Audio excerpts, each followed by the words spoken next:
All right. Here we are again. It is From the Margins with my dear friend and mentor, James Safan. Hello, Jimmy. How are you doing, everybody? We're entering to the month of November. November, Yes. the month of Thanksgiving, the month of overeating and of football. So, yes, it is. We're down the stretch. We're almost at the end of the year, and it's starting to get cold and nice here in Florida. Not sure how it is up north, but here it's kind of nice. It's in the 70s, and you can walk outside and breathe clean air, and basically enjoy the day outside. Which during the summer here, if you're more than 5 minutes outside, you're sweating profusely. So it is good.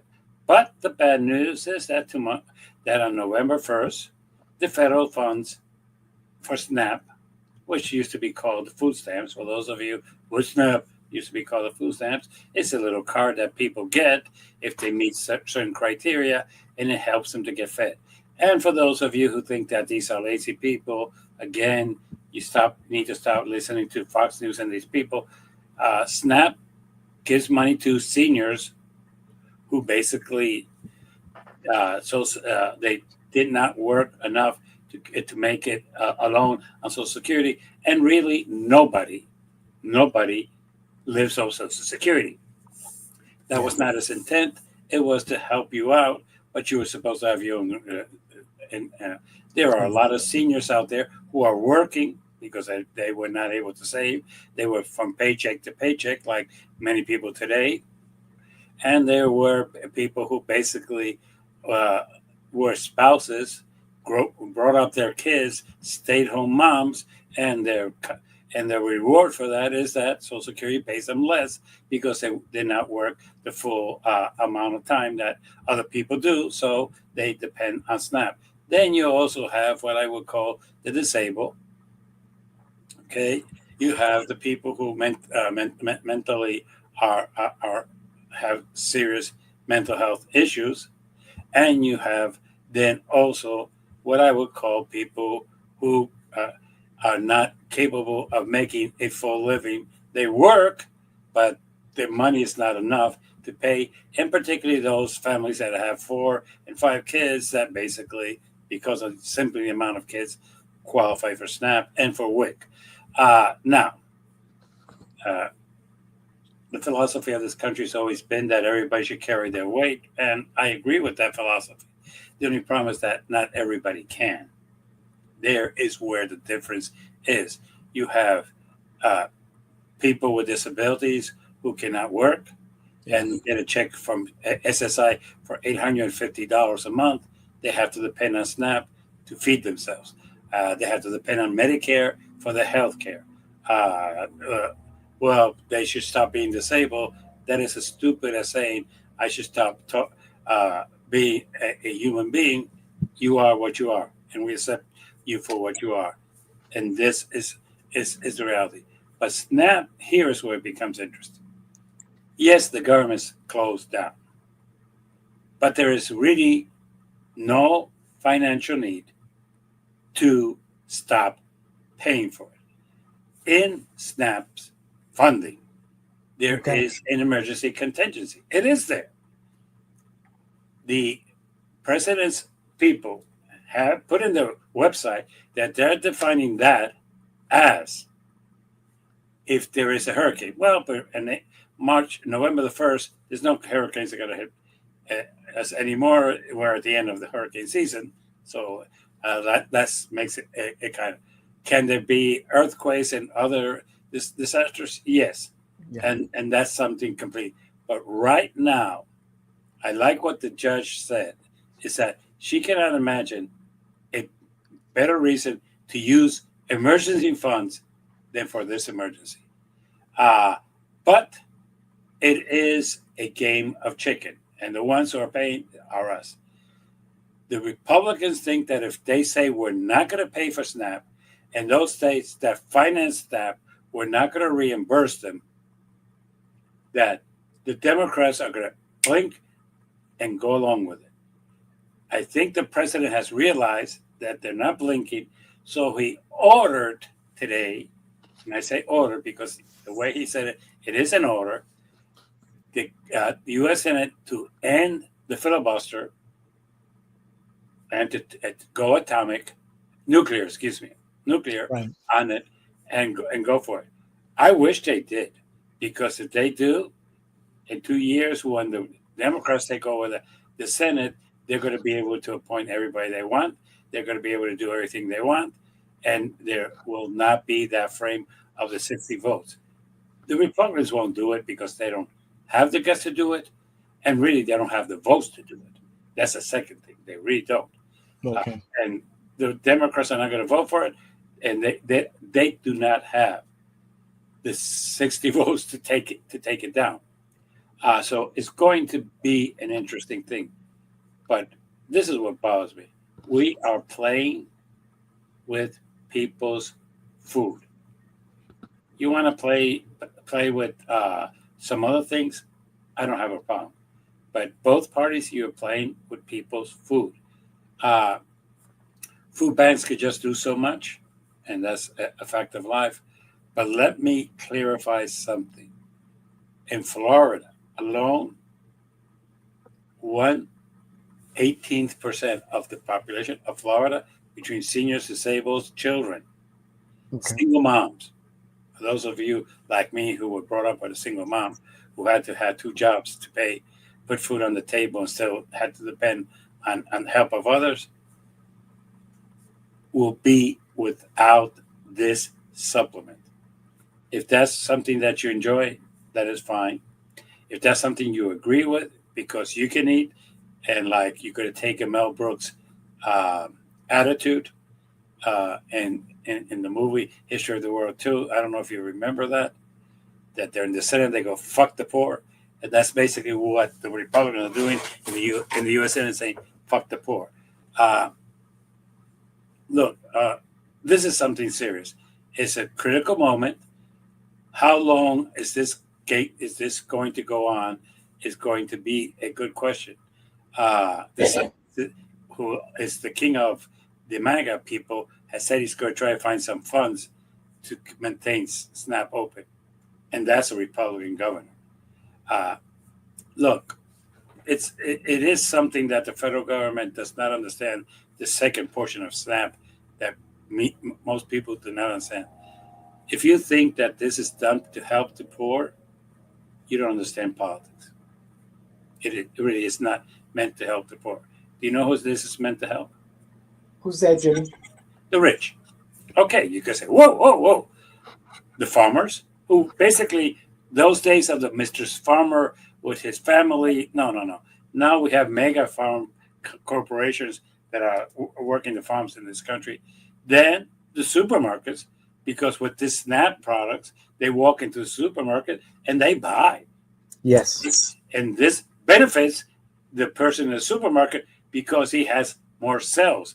And he has sales that he basically takes this in and it's deposited directly to his account by the U.S. government. So it's not like they give him a back check or they give him a fake $10 bill, or that Visa says, hey, hey, hey, this card it was over and we're not going to pay you for this. That is where, okay, that is where we have to understand the portion of this. The people who are going to put pressure and putting pressure on Trump right now is not the poor people.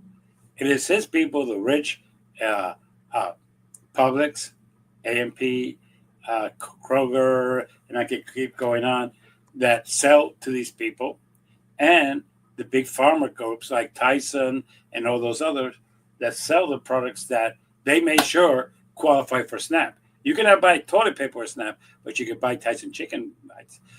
You cannot buy cleaning detergent, but you can buy um, processed Ego waffles, which have no nutritional value, but you can buy it. Uh, Right. so it's what. So when you're thinking that the poor people are the only ones going to be affected by this, no, no, no. Rich people get legislation passed that might help the poor, but really helps them.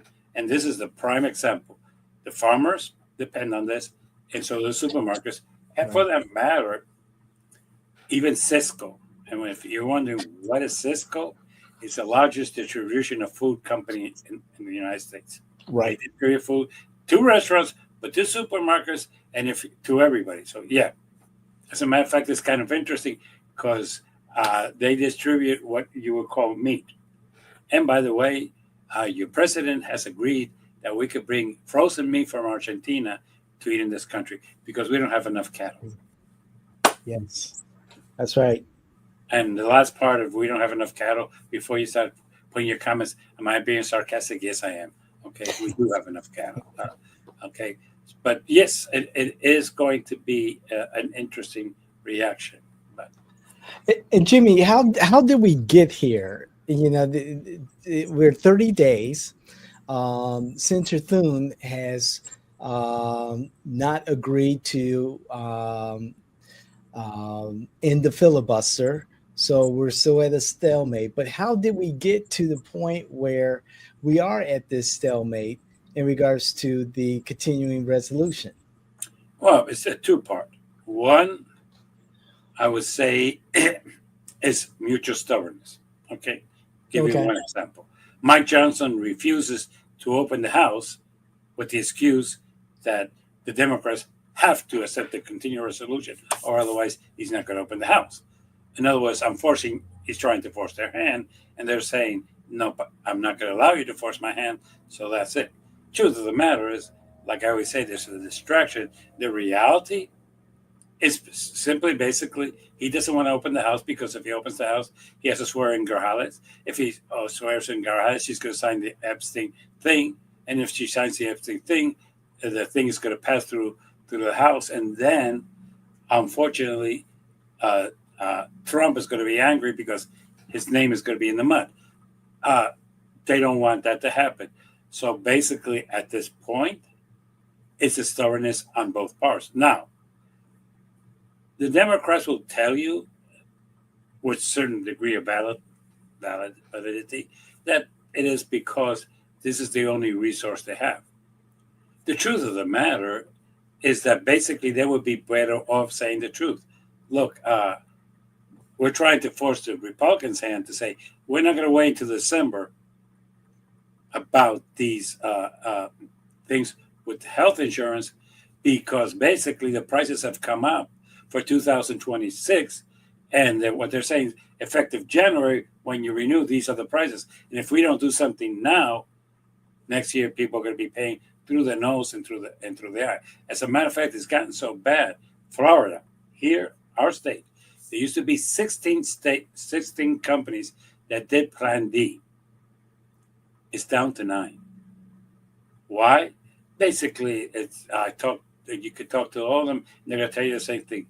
They're not sure if there's going to be any funding. And if there's no funding for the Plan D, half in June or July, they're going to have to contact everybody and say, hey, we cannot sustain this anymore. We're out of here. So it's really something that people need to understand. Look, it's not only your healthcare, it is basically the healthcare industry that might go down. And it is, remember something, those people who depend on Medicare and Medicaid have worked all their life, Yeah. have paid their taxes, have done their jobs, and now they're entitled to the benefits they were promised by the government. So to say, well, who cares about them? That's fine. You know the difference between a senior and a non senior? 20 years. Simple as that. If you're in your 40s, you're 45, in 20 years, you're going to be 65 and you're going to be a senior. As a matter Yeah. of fact, at 55, you qualify for AARP. So, if you're 45, you're 10 years away from being a member of AARP. So it is what we need to understand. As a matter of fact, I have a friend the other day who's 45 who told me he did not understand today's music. And I go, hey, if you don't at 45, guess what? I have no idea. I like Bad Bunny, but that's because I can understand Spanish. If I didn't understand Spanish, maybe I can understand that. But that's an issue for another day. Realistically, you have to understand that right now, most people understand that the House, Senate, and presidency are in Republicans' hands. If it's not working, it's because Republicans refuse to do something. So they're paying a price much higher than Democrats. Right now, Democrats are good with the shutdown. Republicans are not. As a matter of fact, we don't have our Marjorie Taylor Greene. We don't. Republicans do have theirs, Yes, yes, yes, they do. and she's very vocal. And the thing is that you ask Mike Johnson if there's a plan. He says yes, there's a plan. When you ask him what the plan is, no. So I'm going to give you one word. When a politician says something to you, use one word. Oh, not one word. A little phrase. How are you going to get there? Because they'll say we have a great plan, and the plan is. I mean, I remember in 2016, Trump said that they had a health plan, which was 10 times better than Obamacare, and that it was going to be loved by everybody in the United States, and it was around the corner, and he was going to present it. We're in 2025, and I'm still waiting. We're 9 years later. The Republicans don't have a health plan. Their idea is get rid of Obamacare and everybody fetch for themselves. Which, if that's the attitude of a government, I'm not going to protect you, I'm not going to help you, fetch for yourself. Uh, that's the decline of a civilization. But it is going to be interesting. Who's going to sneeze first and say, okay, let's fix that? As a matter of fact, for the record, they have not passed a continuing resolution to continue paying the armed forces either, That's correct. or the FBI. That's correct. And right now here in Orlando, there's nobody in the towers. Ooh. Ooh. The towers I'm talking about, the towers in the airport, the ones with the TSA. Yeah, those guys who say, yes, you can land now. Yes, it looks good. So, I, yeah. I know early this morning in the middle of the night, they halted arrivals to MCO, Orlando International, because of staffing issues. And with the holidays coming up, Oh, if you can, change your airline tickets and rent a car. yes, You you might have a better chance to get to Chicago by driving there than you will by flying there. But yeah, that's true. That's just true. saying. But Jimmy, so both parties are digging in, and you need 60 votes in the Senate to move the continuing resolution forward. Uh, and I know there allegedly are some moderate Democrats who are willing to cross the aisle and say, "Hey, let's do this."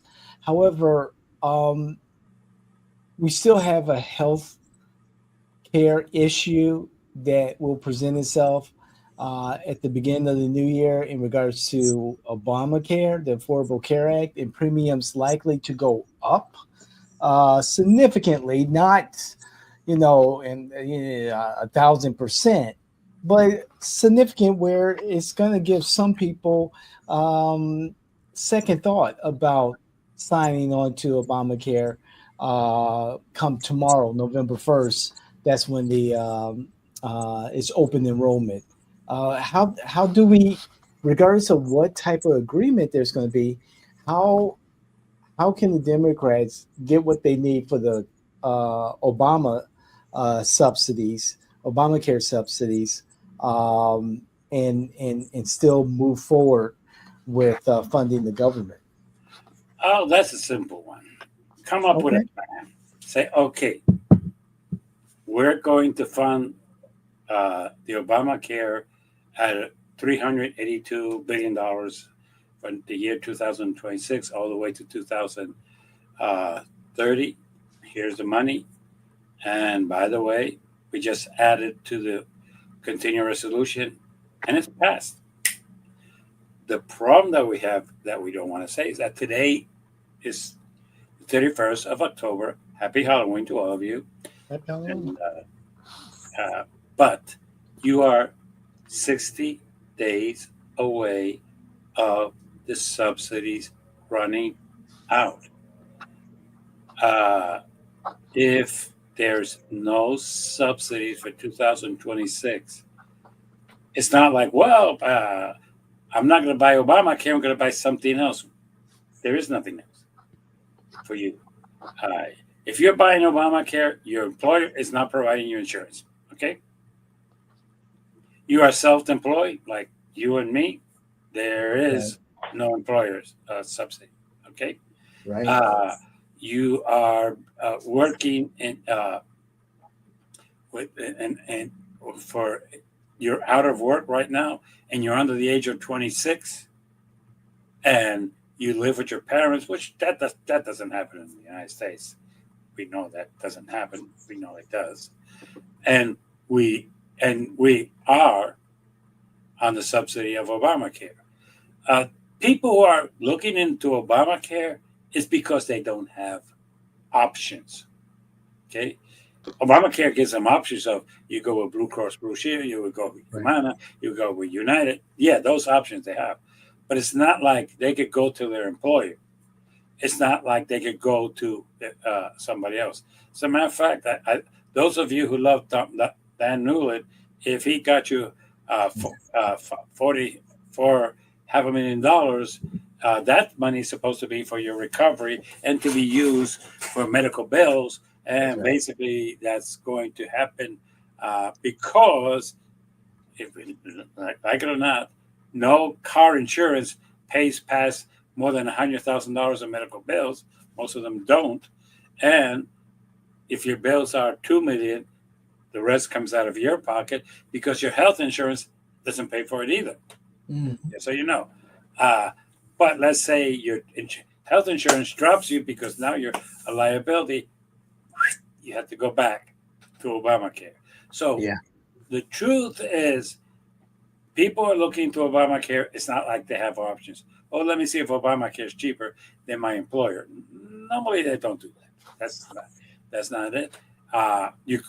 Yeah, you can. Would it be better? Well, without the subsidies, no. Let me put it this way: without the subsidies, no. With the subsidies, yes. I would concur with that one.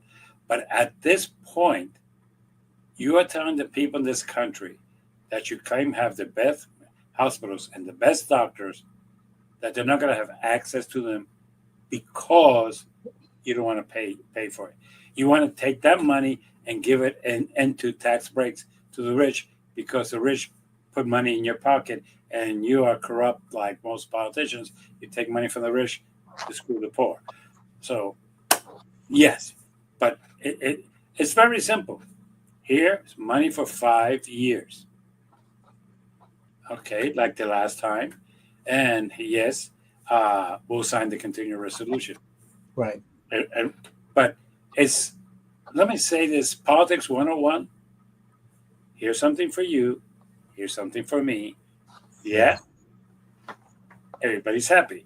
Here's Yeah. something for you, and screw me. It doesn't work. And that's basically what they do. This is the continuing resolution. We're not going to, we're going to tell you that we're going to fund it down the lane. And by the way, there's something interesting about the continuing resolution that nobody's talking about. What's that, Jimmy? What did I miss? You miss, when does it expire? Oh. Oh, Jimmy, that's a good question. Um, would it be for what, 90 days?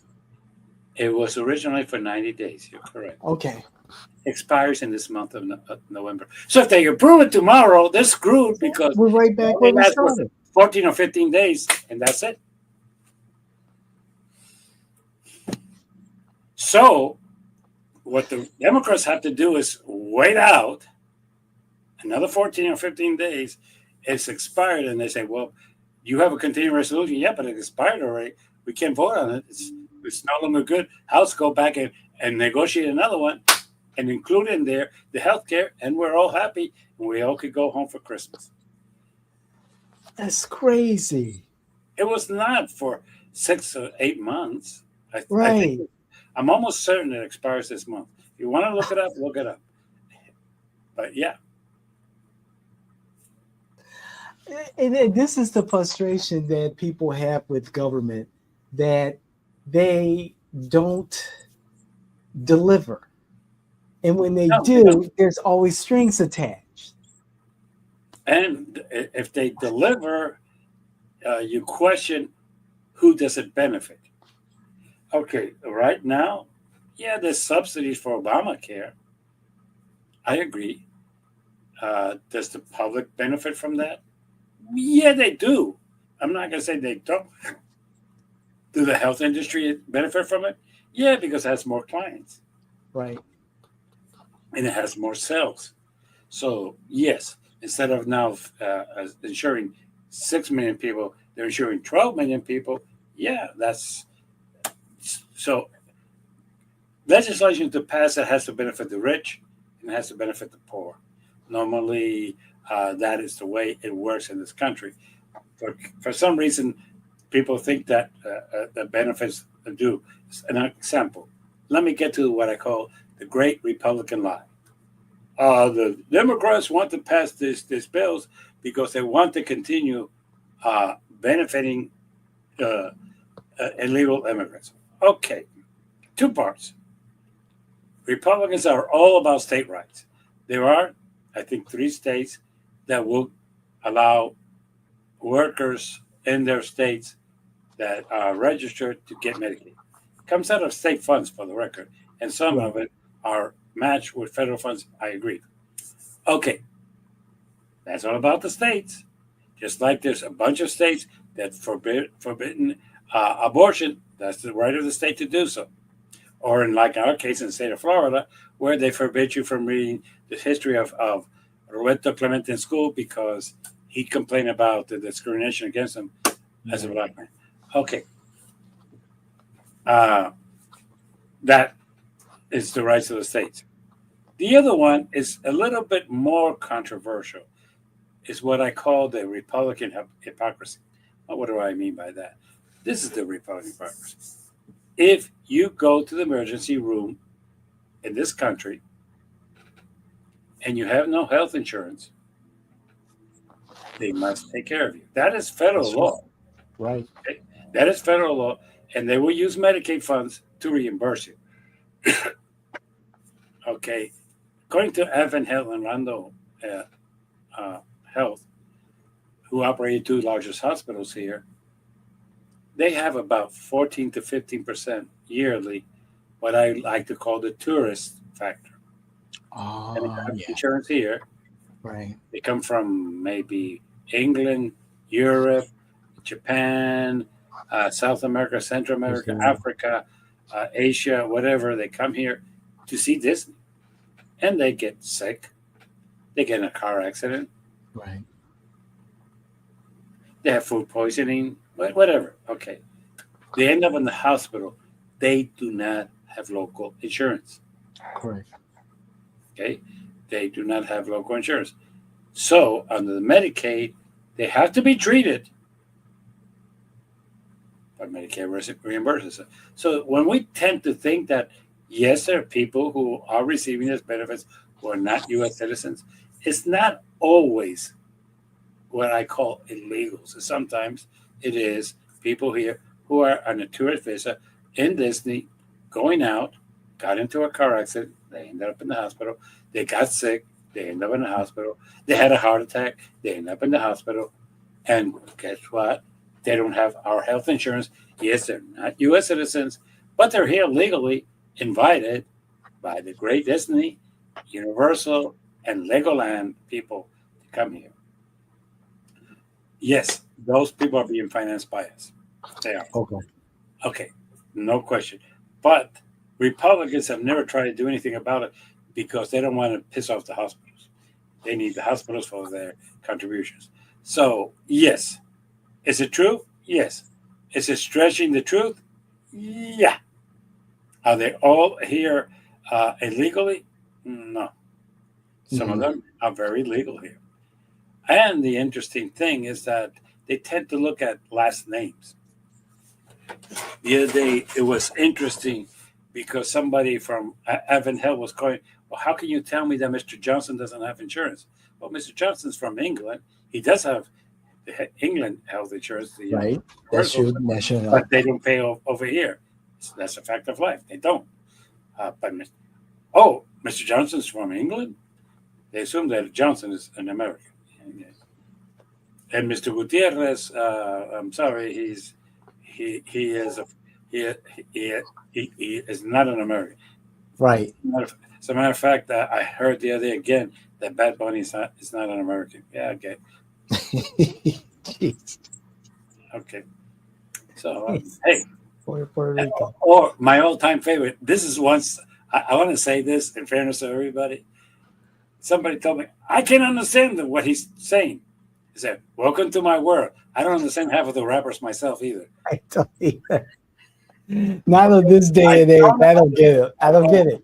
I I really. remember once when I was in my 40s that I keep uh, young kids would say bad and they meant good, and they would say good and they meant bad, and I was okay. I'm confused. I'm out of it. So yeah. So when people tell me you don't understand him, welcome to my world. I don't understand 90% of the rappers. And I might understand a word here, a word there, and they have to yell it out for me to. And I'm going, okay, what does he mean by that? Okay, Right. yeah. But it is interesting.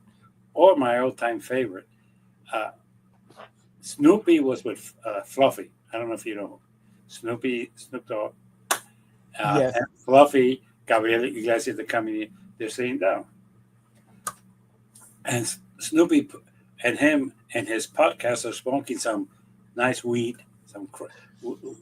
and they're having a good time. And all of a sudden, Snoopy puts on some gangster Mexican music, Okay. and Fluffy goes, "Hey man, that's in Spanish. How can you understand it?" It says, "Gangster understands gangster." So it's it is a different world. So I, I agree with you about today's music, Jimmy. I can't keep up with it. It's hard for me to understand what they're saying. It sounds like they're just just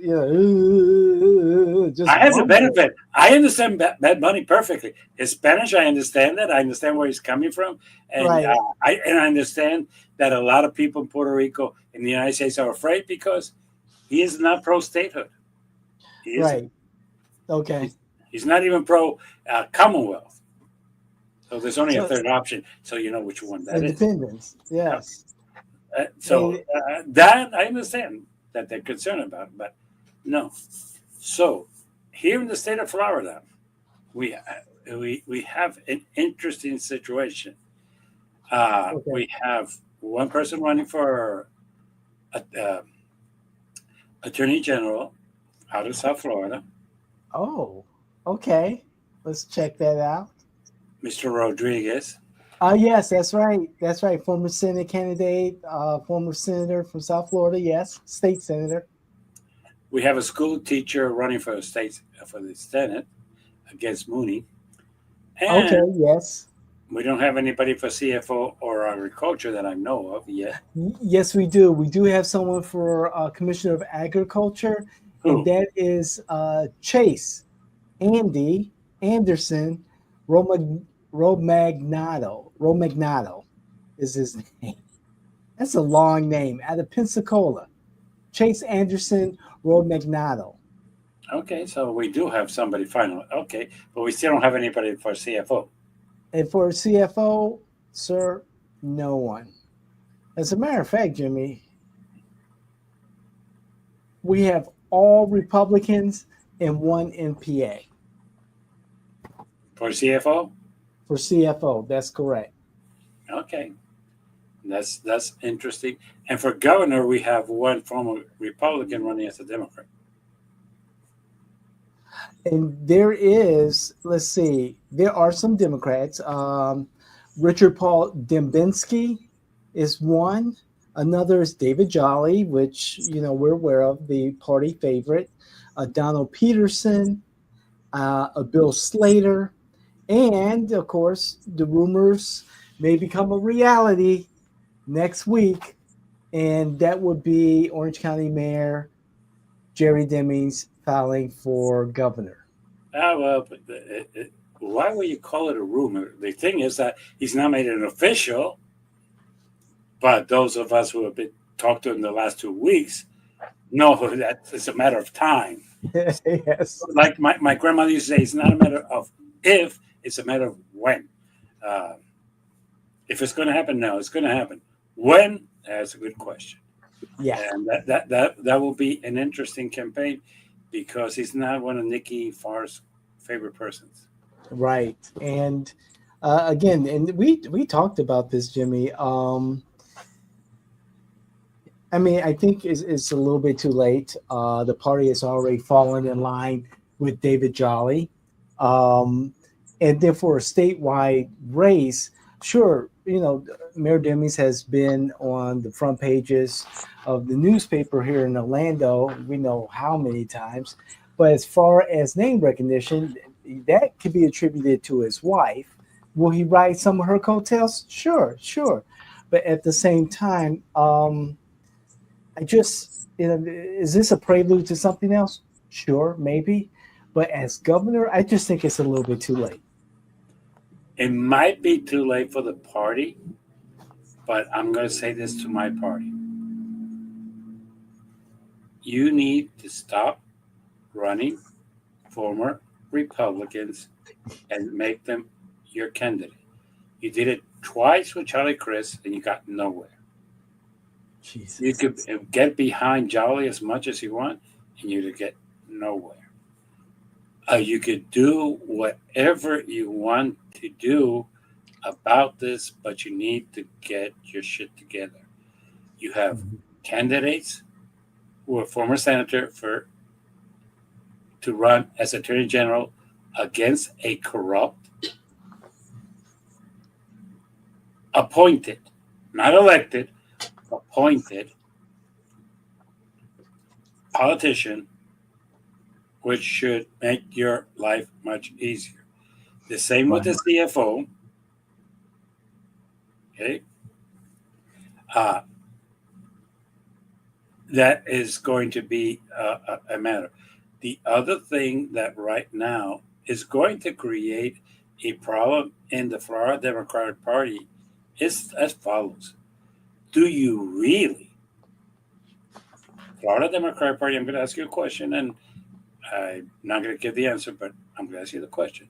Do you really want to endorse, push forward a white former Republican male against a loyal African American Democrat? Do it. It's going to be the end of the party, as we can speak of. Do it, and it's going to be uh, you're going to go nowhere. And let's make this worse. If Demings is smart enough, I'm going to say this. If Demings is smart enough to say, okay, let me tell you Mhm. that my vice governor is going to be an Hispanic woman, and you're going to back a white man who we don't know who's a lieutenant governor candidate is going to be because it has not been announced as we speak, so it hasn't. And he ends up with you end up two white males against an African American and Hispanic woman, and you go against them before the election is over. The Florida Democratic Party is gone. Look, Nikki is crazy right now. Mm. Everything she's doing is crazy. Uh, Florida Democratic Party, I'm a Democrat. I'm criticizing you because you need to change. As a matter of fact, this Tuesday, we're going to have a different mayor in New York City, and the liberal part of the Democratic Party is taking over. Okay? You might not like it, you might not agree with it. The youth is kicking out the old farts. That includes you, Nick. You need to be kicked out. But right now, I'm going to make it official. My name is James Arafat, and I am in publicly endorsing Jerry Demings for governor of the state of Florida. And there it is. There it is. I'll leave it at that. I know Jerry. I know his integrity. I know he's not perfect. God forbid, neither am I. But I know that he is savvy enough to know what needs to be done. And at the end of the day, I can work with it. So let me go first publicly and send that out. And if that pisses off the hierarchy of the Florida Democratic Party, that's just a cherry in the ice cream. I love that one. So you don't pay my bills, so I don't give a right ass of what you think. So, Jimmy. yeah. Go ahead. Go ahead, Jimmy. No, go ahead. No, I was going to say that, that bringing it even closer to home, we're talking about Florida, and you mentioned elections on November 4th, this Tuesday, and theoretically in 3 days. We've got elections here in Orlando, and these elections are very important, of course, but these particular elections may determine how the city moves forward. Seeing that we have one seat that was held by Robert Stewart, Commissioner Stewart, for years. He declined to run again, and so it's an open seat. We have an interim, I guess, a special election candidate who is facing a former commissioner in District 5. And then we have in District 1 the lone Republican, now that Tony Ortiz has left the Republican Party and became a Democrat. But Jim Gray in District 1, Orlando City District 1, the lone Republican, facing a tough re-election battle against three other candidates, namely Tom King. What's your thoughts on the elections for districts 1, 3, and 5? Okay, let's start with 1. The fact, the only thing is saving might save the incumbent is that he's running against 3 others. If it was 1-on-1, I would say he would be gone, but that might be a safer guy. So I think he's going away. It's my understanding that Lake Nona's put a lot of money and work behind him because he's been very good to them. So that's something that needs to be said. District 5 is going to be an interesting one. Look, they took out somebody that was well liked, somebody that was reelected, okay, and replaced her with somebody that basically is not that well known and is, like you said, is running against a former commissioner who was very well liked. That's true. I'm going to say that. And you have to understand that you're talking, let's take it to the county. We went to District 6 with Lawana, and people thought that how could Lawana get to be one of the 2 finalists?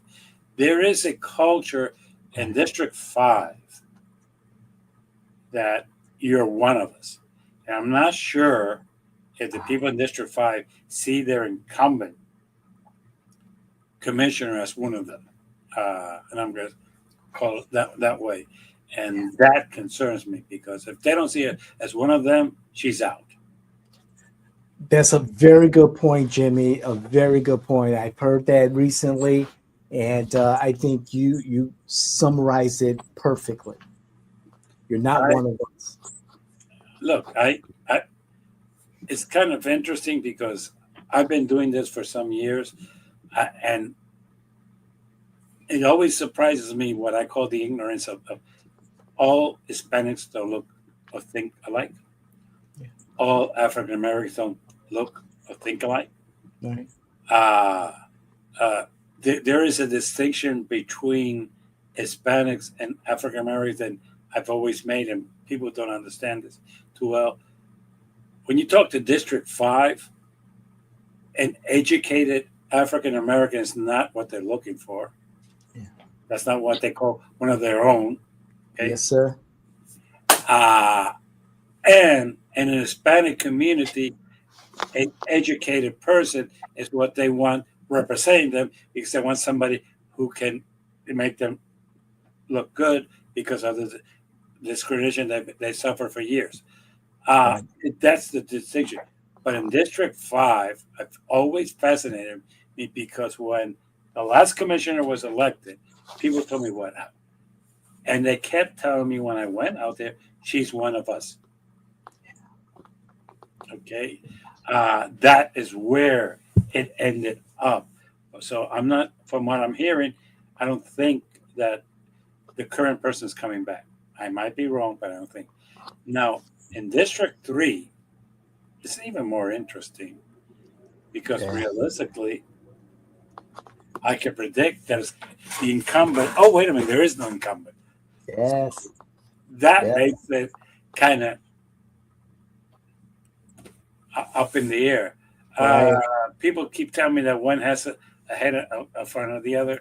I'm not sure based on what, but they might be right and I might be wrong. Right. Uh, Look, the past commissioner left. He got fed up with the city and stuff like that, and he wanted out. So I understand that. I agree to that. So I'm not going to go into three which one I think is going to win. The one that's going to be interesting is next year when Anna, who up to now does not really have serious opposition. I'm going to Right. say I she agree. doesn't. Uh, is she going to be able to walk in or not? And Right. I'm going to make a reverse to this. Do you think it's too late for anybody to remount a campaign to run against Anna at this point, or do they still have time? I think they have time, but not too much. And honestly, Jimmy, we talked about this, and you know me. The earlier, the better. Um, they do theoretically have more than enough time, and remember the election is 2027, Correct. so there's still time. However, we're talking about a mayoral seat that will be up for the first time in 25 years, unless Mayor Buddy Dyer decides to stick it out again for another 4 years. But Representative Escamani has raised over $700,000 for the campaign. Who knows how much in her PAC? And her campaign, her people are intimately involved in all three commissioner races right now. So she's got an early jump. She's getting to know voters right now. She's collecting data on voter behavior, voter interest, and et cetera, right now by being involved in, Tom King's campaign, Shan Rose's campaign, I forgot her name, Tanya, forgive me, Mira's campaign. So she has a tactical advantage that could be unsurmountable for anyone who's getting into this race now or anytime in the near future. I just think too much time is. Quite to the contrary, I've heard somebody tell me this. They think she's backing the wrong horses.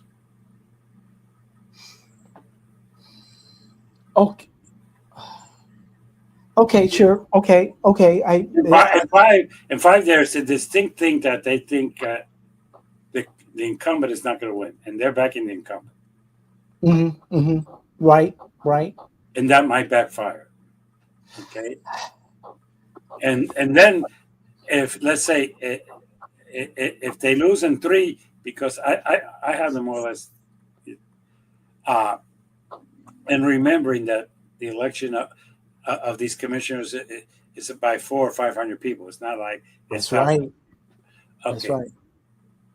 Uh, and the this thing of Democrats, Republicans in District 1, I don't think they're backing the incumbent either. Correct.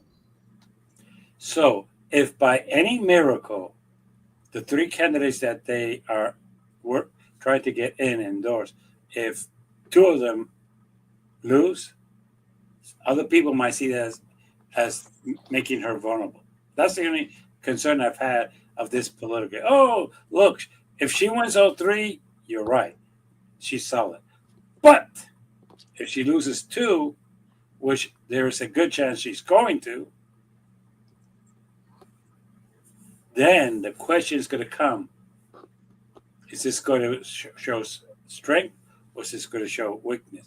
Is this going to show that she's going to go with the woke candidate, or is she going to go with the candidate who who has the potential to win? Because if there's one thing I've always admired about Buddy, Buddy is always going with what he thinks is the winner. If he thinks That's that true.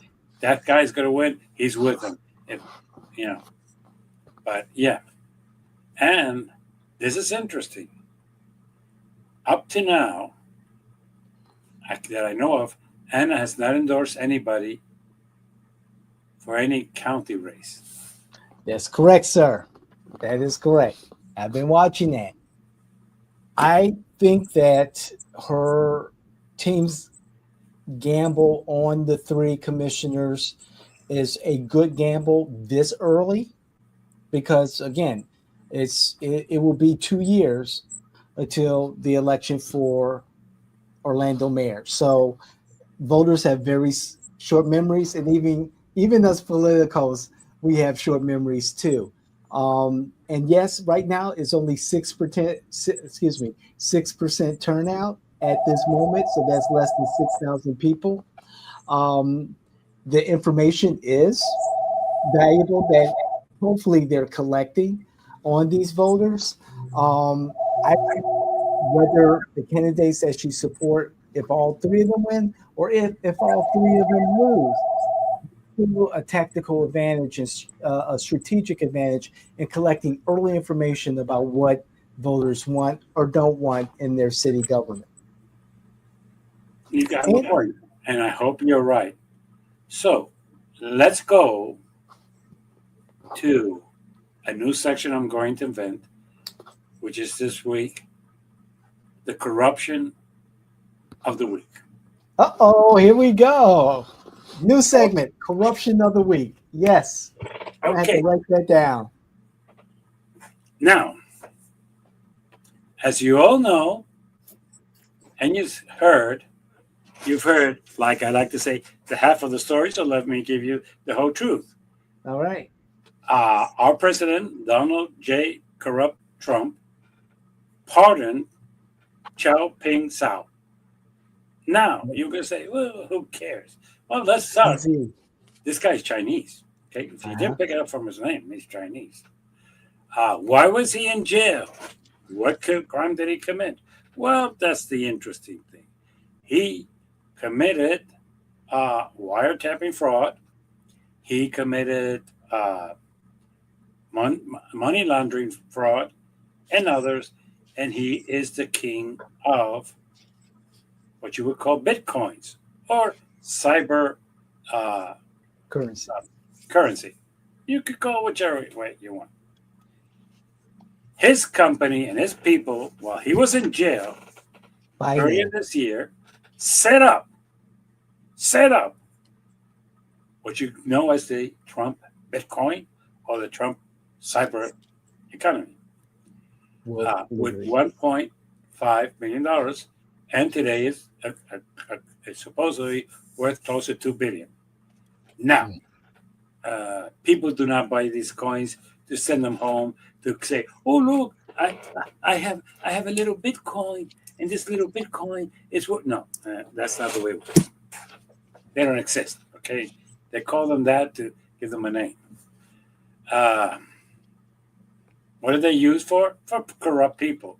I send you money there, and I say, "Hey, David, here's my deposit number 826."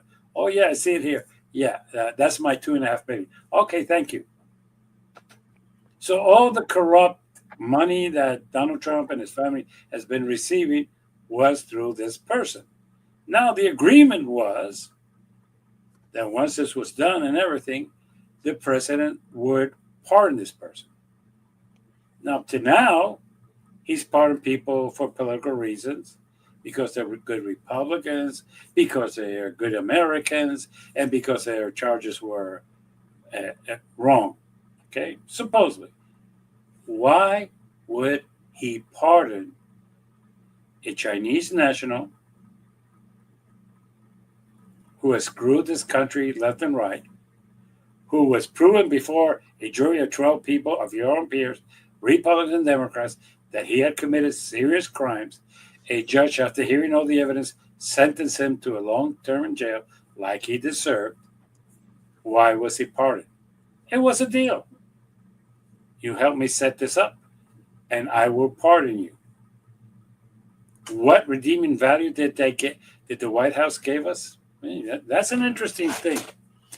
Uh, he, they said, and this is their answer, that basically he was incarcerated because of his beliefs in cyber currency.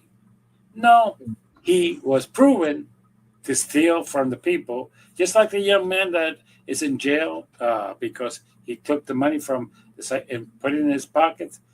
Yes, the same thing. So basically, we have an American in jail for committing the same crime that Donald Trump is not pardoned, but we have a Chinese who took our money and was pardoned because he set up a corruption cyber system for Donald Trump. That is your corruption of the week. Now I'm going to make it simpler. The fuck up of the week is one word, already two: lack of communication. Both parties, you have kept fucking it up. We're about to have people go hungry in this country because they're playing the old game of chicken. Who's the first one that's going to blink? Can the Republicans use the emergency funds to pay for so people can continue eating? Yes, they can.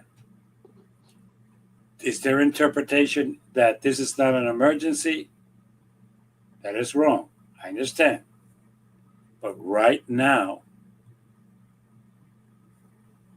they need to communicate, say, look, this has gone far enough. Mhm. Look, we have your points. Let's sit down and let's negotiate. What do you want? Okay, if I give you this, will you give me that? That's the way government in this country has worked for 250 years. Okay? All of a sudden now, it's my way, the highway. Is not going to make this country great again. It's going to make this country a disaster for the first time. Uh, I understand that you cannot talk to each other, but find a way. As a matter of fact, you want to use me, I'll talk to both of you and I'll work out a deal for you. No problem. No cost, just for the benefit of the American people. But you need to communicate. You are killing this country.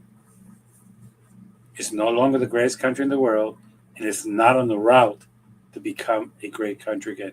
It's people are looking at it the same way that I heard somebody say to a friend of mine in Canada. Yeah, you elected a bad person, but I do not think that you are going to be able to recuperate that soon after you kick him out. Or like I heard when I went recently to Puerto Rico, really? Do we want to be a colony of those guys?